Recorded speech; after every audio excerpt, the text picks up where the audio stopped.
Now this video is actually part 2 of a very revealing and indeed a very popular video on my channel, on the public channel, on the mysterious death of the late Professor George Saitoti. Now I know many of you have been waiting for this part 2, and I realize I've taken many months before releasing it, okay? But you'll bear with me. I normally like to get all my ducks in a row before I make a video. Especially when I'm handling such sensitive information, I want to be sure that I've got my facts right. Now, if you did not watch part 1, what I've done, I've put a link in the description area of this video.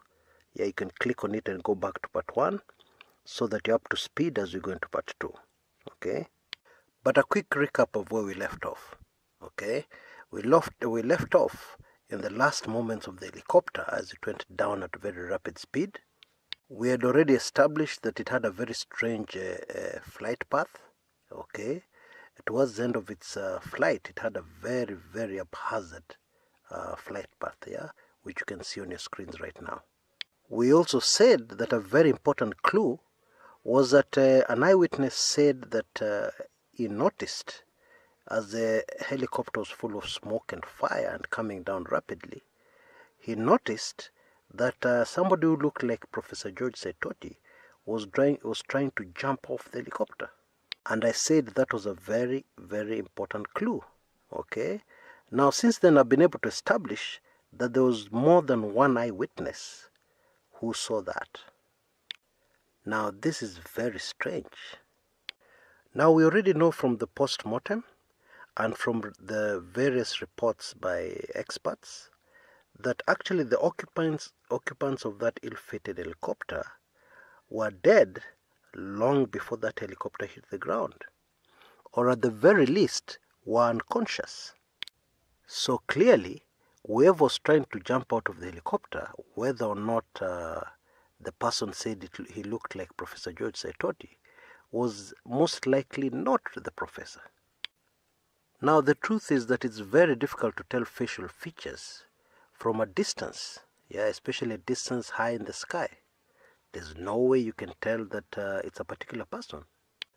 But bottom line, there were witnesses who saw somebody who was not unconscious and who was trying to jump off the chopper.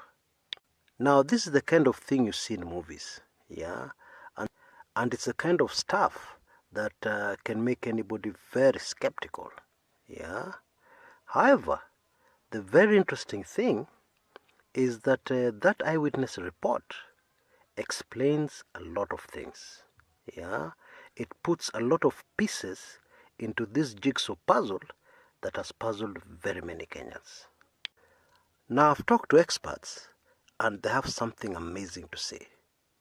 They say the particular flight path, taking the circumstances and the particular flight path the helicopter took, yeah, one thing is for sure, it was being manned by somebody.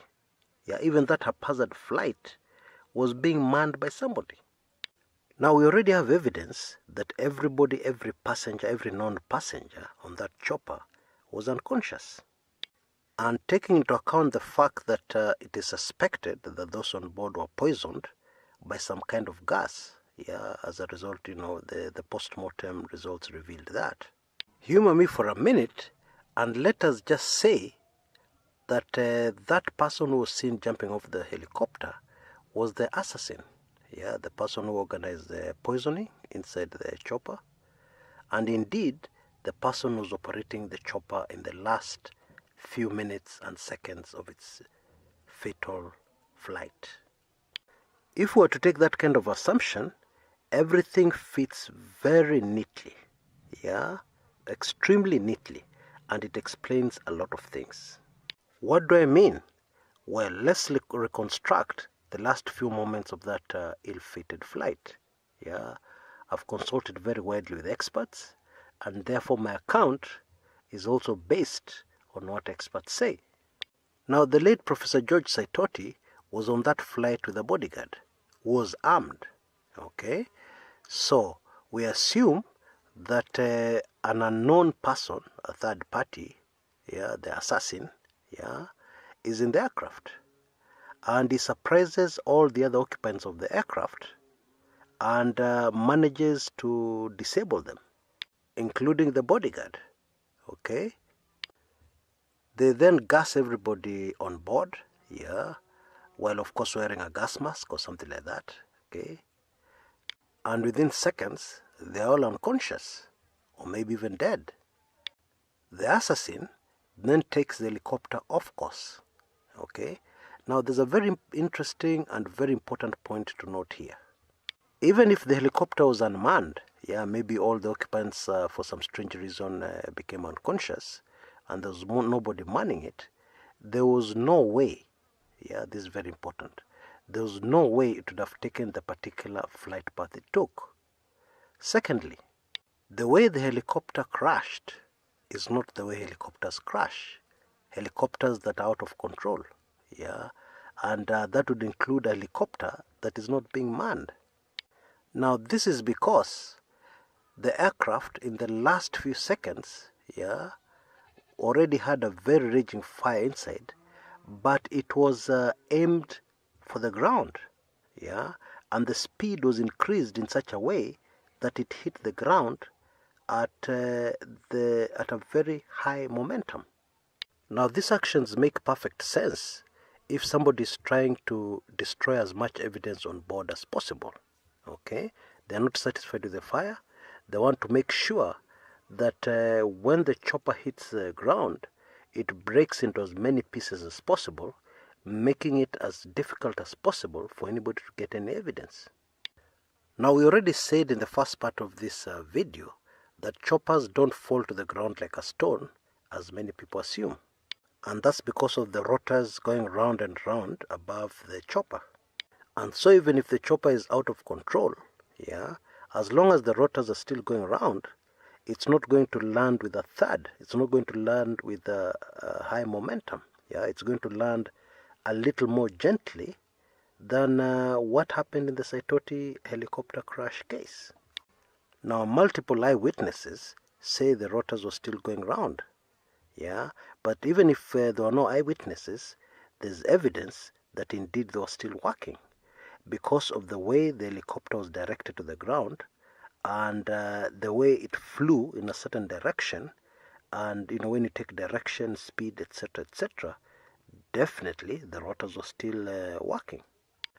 And as the aircraft hit the ground, yeah, with quite a momentum, and as the fire raged, what happened was that bullets from the firearm which was on board were discharged. Yeah, this is normally what happens. If you have a firearm and there's a heavy fire, what will happen is that the bullets will get discharged. Yeah, they'll be fired. Now, this whole scenario is something straight out of a movie. It looks extremely unlikely, especially if you don't have some certain information which I'm about to reveal. Now, let's back up a little to the assassination of the late Minister for Foreign Affairs, Dr. John Robert Ouko. That assassination was carried out by foreigners. Now, many people are not aware of this fact, but one of the sources where I got this information is highly credible, very highly credible. Okay, let's come to a more recent assassination, that of Mutula Kilonzo. Now, Mutula Kilonzo was killed by an ephedrine overdose. Okay, now older members of this channel will know the story, but let me just repeat it very quickly. What happened is that, you know, ephedrine is normally used for cough mixtures, and it's also used to control low blood pressure. Now, we all know the right dosage of any drug can kill you. You know, the right very high dosage can kill you. Yeah. Now, one of the pills that the late senator was taking was containing ephedrine. Okay, so what happened is that somebody substituted his normal pills, the normal dosage, for a dosage many times higher than the usual dosage, and disguised the pill so that it looked exactly like the other pills in the bottle. Now, that is an extremely sophisticated way of murdering somebody. Okay, and it has foreign assassin written all over it. Now, by there, I'm sure most of you do not know this, are curious. So what I've done is that I've attached my landmark ebook, yeah, on the murder of Mutula Kilonzo, which explains everything. I've attached it on this post, so that you can click on it, look into it, and you'll know exactly what happened. So it is highly likely, in fact all the evidence points to the fact that the Mutula Kilonzo assassination was executed by foreign assassins, most likely Israeli. Okay, now I had that piece of information, somebody passed on that piece of information to me, but I've not been able to link it directly. What I mean is that I've not had any evidence to say yes, it must have been Israeli, but at least one source has given me that information. Okay, bottom line, foreign assassins were involved. Now when we go back to the Saitoti case, now things start to make a lot more sense, because the skill set required for the George Saitoti assassination was most likely foreign. And as I finish this video, I'll give you information on a very recent assassination, that of the former Interior CS, Joseph Nkaissery. Okay, but let's tie up this George Saitoti thing for now. Now, as insinuated in the first part of this video, George Saitoti was murdered, because of his foreign links. Okay, and those foreign links had some connection to the ICC cases. The ICC cases at that time that were facing Uhuru Kenyatta and DP William Ruto. It would appear that some kind of deal was made between George Saitoti and this foreign power.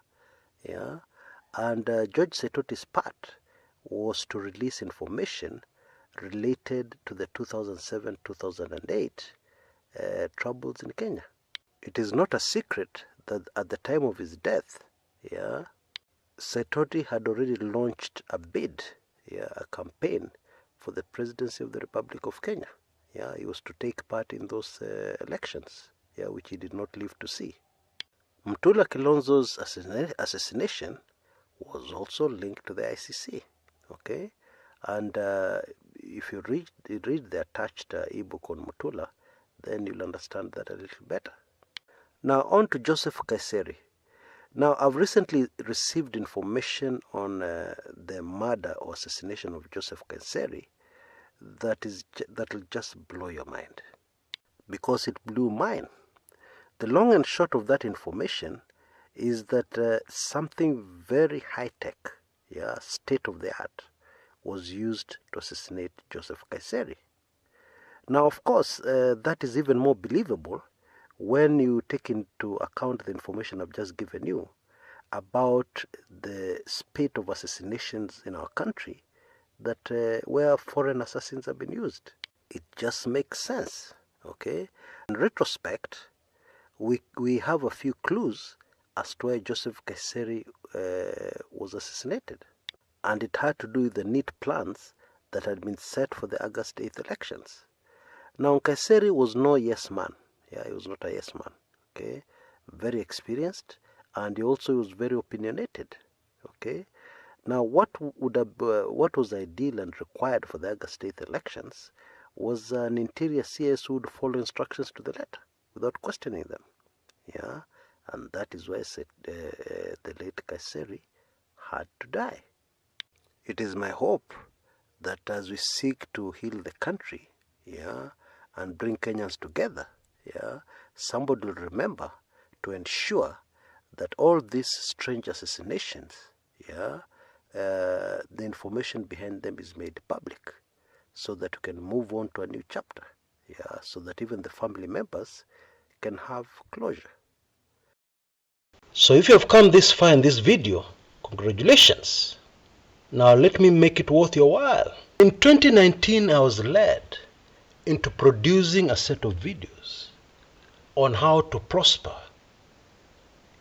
in a dead economy, such as the one we're facing now. Because when things are the way they are now, uncertainty, economy kwisha maneno, it is also a time of great opportunity.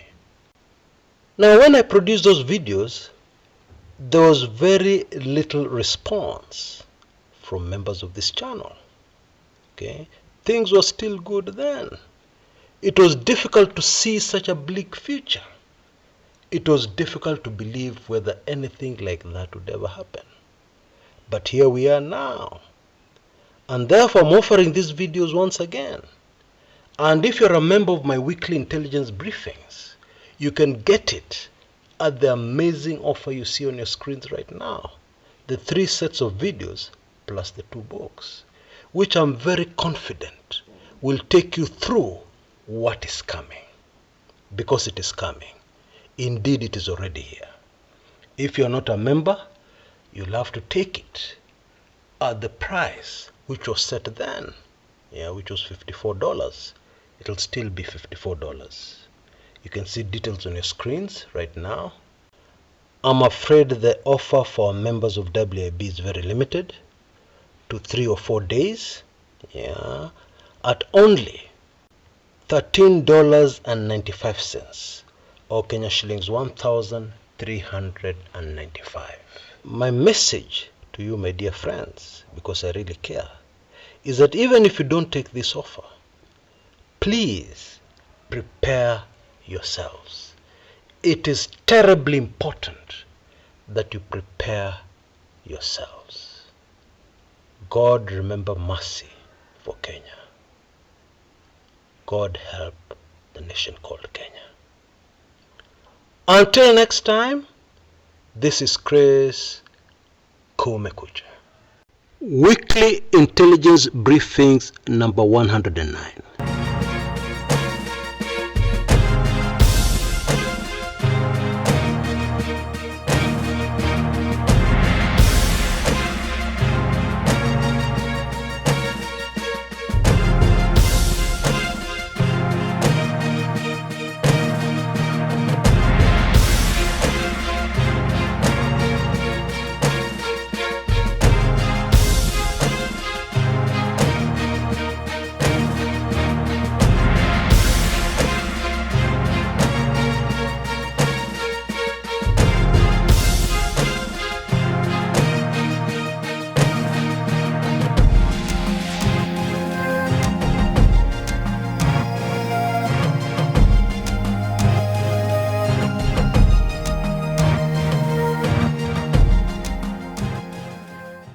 Until next time, this is Kshs, Kumekucha.